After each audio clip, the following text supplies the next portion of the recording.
តបងថ្ងៃនេះមកអាន boxing ជាមួយនឹ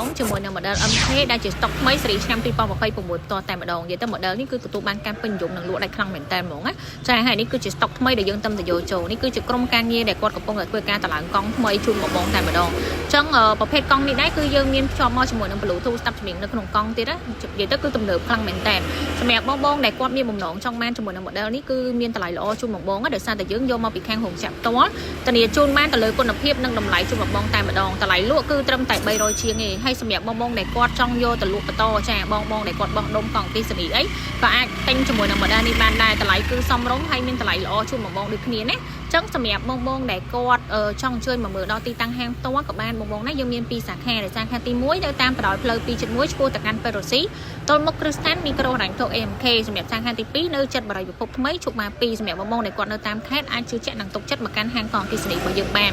ចឹងនេះគឺជាសកម្មភាពដែលយើងតម្លើងភ្លាមជូនមកបងតែម្ដងបងអាចមើលជាក់ស្ដែងបានណាសម្រាប់ព័ត៌មានបន្ថែមបងអាចឆាតចូល page ឬក៏លេខទូរស័ព្ទដែលមានផ្ទាល់ក្នុងចុងវីដេអូអរគុណច្រើនបងសម្រាប់ការជឿជាក់និងទុកចិត្តណា